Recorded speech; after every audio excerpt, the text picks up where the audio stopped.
Hey everyone, welcome back to the channel. Today we're going to be performing a full lower body strength training workout. I've already performed my warm-up, guys. I'm actually going to put the warm-up I did in the description below, so you can click that link to check it out. Here we go. Hope you enjoy the session. Alright legends, after my mobility and activation warm-up exercises, I went right into a bilateral barbell squat to bench. Now you always want to start your strength session, guys, with whatever compound movement you have scheduled for the day. And a compound movement is basically an exercise which works 2 or more muscle groups at a time. So with our squat, we're working the muscle groups like the quads on the front of our legs, our glutes, as well as our core and our lower back. Okay, so I warmed up with the bar to start for 10 reps. Then a set of 6 with weight that I also considered a warm-up set, and then I got into my first working set. Okay, so this session in particular, I performed 4 sets of 6 reps. So the focus here was to use a slightly heavier weight with the intention of increasing strength. Okay, and for strength, guys, you want to work between 1 to 6 reps and 3 to 6 sets altogether, depending on your goals for the time of year that you're in. From there, I integrated a 90-90 transitional mobility exercise, which you can see here, to keep the hips mobilized between sets of our squats before working into a single leg toe tap, which we go to the front and to the side. And I love this exercise since it increases the stability through the ankle, knees, and the hips, and fires all those stabilizer muscles amongst these joints.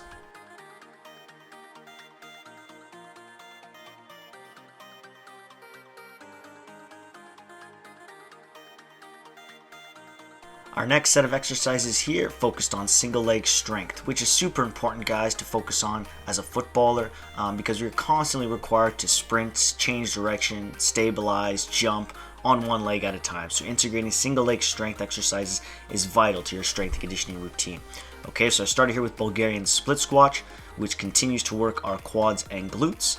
And then after the Bulgarians here, I transitioned to single leg balanced RDLs, focusing on the hamstrings on the back of our legs. And I'm not sure you guys can tell, but I've actually, with the Bulgarians, I've worked the front, the anterior portion of my legs, so my quads primarily in that first exercise. And then here in the single leg RDL, as I mentioned, you're working the hamstring, which are the back of the legs. And this just ensures that no muscle group is worked or strengthened more than the other to overcompensate for maybe a weaker muscle group. Okay, finally, guys, the final exercise of this superset focused on our glute medius with a banded side shuffle. So again, really firing those glute medius muscles, which are a primary stabilizer muscle within our hip. Our third superset included more unilateral training, so we're focusing again on one side or limb at a time, and also these exercises changed in terms of the primary plane of motion we were working in. So you can see we're working side to side rather than just forward and back with our Curtsy Lunge here. And again, soccer, guys, is a sport where, as you may know, we work in so many different directions, so we must train these movements in the gym similar to that. So as I stated, I started with the Curtsy Lunge here, then I transitioned into a lateral stance in that Cossack lunge. Okay, so working the adductors now, which are the inside of our legs, before then integrating a final exercise of the set here, which is a Palloff Stir the pot in a stationary lunge position. Okay, so this exercise focuses on the core, so anti-rotation, not allowing the hips and the shoulders to rotate, as well as the hip and knee strength.